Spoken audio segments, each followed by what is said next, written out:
राधे राधे। स्वागत है आपका मेरे कान्हा श्री जी के चैनल में। तो आज हम अपनी यात्रा शुरू कर रहे हैं उत्तराखंड के पवित्र चार धाम यात्रा के पहले पड़ाव यमुनोत्री धाम से।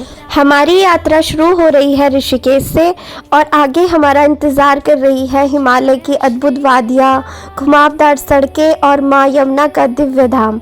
तो चलिए निकल पड़ते हैं इस आध्यात्मिक और रोमांचक यात्रा पर। तो आज हम आपको लेकर चल रहे हैं यमुनोत्री धाम यात्रा के एक अत्यंत सुंदर और आस्था से जुड़े पड़ाव हनुमान चट्टी में। ऋषिकेश से निकलकर जैसे जैसे हम ऊंचे पहाड़ों की ओर बढ़ते हैं वैसे ही मौसम बदलने लगता है और गर्म की जगह ठंडी हवाएं चलने लगती है। तो लीजिए हम आ पहुंचे हैं हनुमान चट्टी पर, जो यमुनोत्री धाम जाने वाले यात्रियों का एक प्रमुख पड़ाव माना जाता है। पुराने समय में यमुनोत्री धाम की पैदल यात्रा यहाँ हनुमान चट्टी से ही शुरू होती थी और उस समय यात्री यहाँ पर रात्रि विश्राम करके अगले दिन माँ यमुना के धाम के लिए जाते थे। और आज सड़कें आगे तक पहुँच चुकी हैं, लेकिन हनुमान चट्टी का धार्मिक और ऐतिहासिक महत्व आज भी बना हुआ है। और ऐसी मान्यता है कि जब अंगिरा ऋषि ने भगवान हनुमान जी को शक्तिहीन होने का शाप दिया था, तब हनुमान जी ने इसी स्थान पर आकर कठोर तप किया था और कहा जाता है कि यहाँ पर उन्होंने अपना विराट स्वरूप धारण किया था और जहाँ तक उनकी पूंछ गई उसे बंदर पूंछ भी कहा जाता है। इसी स्थान पर उनकी पूंछ से हनुमान गंगा जी भी निकली थी।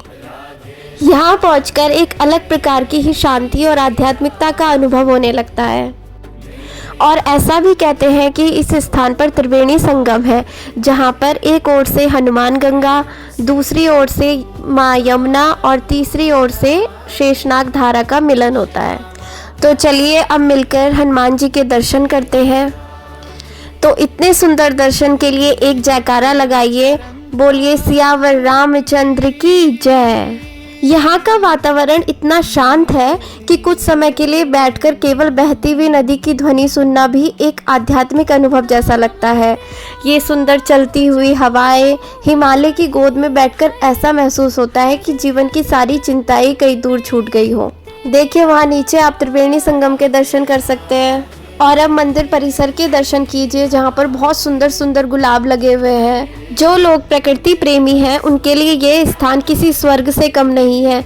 चारों ओर फैले पर्वत, घने जंगल, ठंडी हवाएं और पवित्र वातावरण हर किसी को अपनी ओर आकर्षित करता है।